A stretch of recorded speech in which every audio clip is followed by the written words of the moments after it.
All right, let's get right into it. Long before his political career, Donald Trump co-wrote a book that honestly became a huge cultural phenomenon. So today, we're going to crack open his 1987 bestseller, The Art of the Deal, and really try to understand the mindset and the strategies he laid out for the world way back then. And this quote right here, from the very beginning of the book, it's the key to the whole thing. Trump is framing his entire motivation not around getting rich, but around the creative act of making the deal itself. He literally calls it his art form, and that's the lens we have to use to look at his entire philosophy. So here's how we're going to break it all down. First, we'll look at his upbringing and where his ambitions came from. Then, we'll get into his core deal-making principles. After that, we'll see a pretty controversial tactic in action and watch it all come together in the making of Trump Tower. And finally, we'll explore what he says is his ultimate motivation. To really get the deal maker, the book says you first have to understand the man. And it all kicks off with a huge influence of his father and this just burning desire to play on a much, much bigger stage. So his dad, Fred Trump, was a very successful builder out in Brooklyn and Queens. And the book explains that this is where he learned all the nuts and bolts of the business. How to be tough, how to be efficient, how to just get the job done. But at the same time, it lit a fire in him to break out of that world and make his own name in the super high-stakes, glamorous arena of Manhattan. And these pictures, wow, they really tell that story perfectly. On the left, you see his disciplined upbringing at the New York Military Academy. But then you look to the right as he's leading a parade right down Fifth Avenue, and he writes that this was his first real taste of prime Manhattan real estate. Even back then, you can see he was already looking past his father's world and dreaming of his own skyline.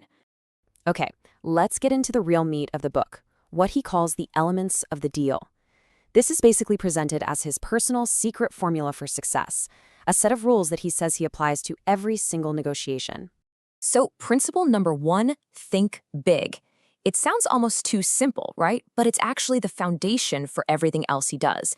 And it's more than just ambition. It's a psychological weapon. And the why behind this is what's really fascinating. He argues that most people are actually afraid of success, so they think small by default. He sees this as a massive competitive advantage. So for him, thinking big isn't really about ego. It's about choosing to play in a bigger arena where, believe it or not, he thinks there's less competition. Now, this next one might actually surprise you. For a guy with a reputation as a high roller, his core philosophy is actually deeply conservative. See, he writes that he isn't a gambler. He'd rather own the casino. What he means is he plans for every possible thing that could go wrong.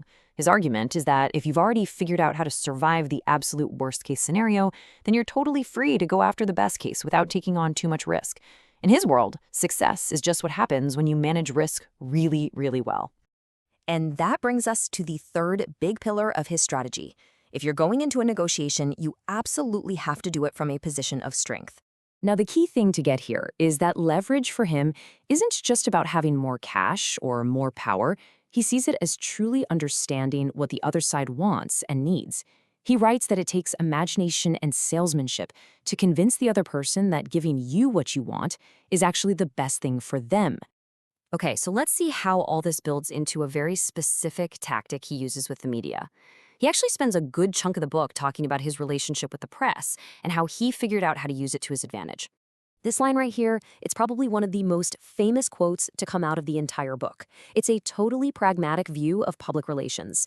The lesson he learned early on was that just being in the headlines, for any reason at all, is what keeps you on everyone's mind. And he gives this perfect example of how this works from when he demolished the old Bonwit Teller building. He got hammered in the press for destroying these 2 Art Deco sculptures. It was almost all negative. But, he writes, that huge controversy created unbelievable public awareness for the project that would become Trump Tower. And he claims apartment sales went through the roof because of it. Which leads us right to the book's crown jewel, the big case study, the construction of his signature building, Trump Tower. This is where we see him put all his principles into action. So the book just walks you through this whole decade-long epic. It started way back with identifying the Bonwit Teller site as the single best location in New York. Then came the incredibly complex but absolutely critical deal to buy the air rights from the Tiffany & Company building next door. And finally, a marketing blitz that was just as important as the actual construction. And this quote, man, it comes from this incredible story in the book. So Trump and the chairman of Tiffany's, Walter Hoving, made a handshake deal for those air rights. Right after, the market went crazy. Hovind could have easily backed out and made millions more, but he didn't. He honored the handshake, telling his own people, "When I make a deal, that's the deal." Trump highlights this as a lesson in old-school integrity that was absolutely essential to the project's success. And the marketing was absolutely key. They weren't just selling condos, they were selling an event. They were selling a fantasy of success and total exclusivity. He writes that they went after new money, international buyers, and celebrities, people who wanted the absolute best, not the best bargain. The Trump brand was officially born. Okay, so after all that, all the deals, the fights, the buildings, what's it all for? What's the end game? The last part of the book really gets into the core motivation behind it all. And here we are, right back where we started. He wraps it all up by saying the thrill isn't in having the money, it's in the chase. The challenge, the negotiation, the win, that's the real reward. Money, that's just how you keep score. For him, the art of the deal is really, truly about a love for the game itself. Which, of course, leaves us with one big question to chew on. When you look back at this playbook from 1987, with all its focus on bravado, leverage, and playing the game, how does it hold up today?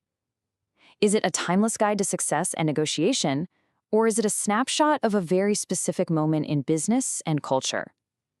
That's something to think about.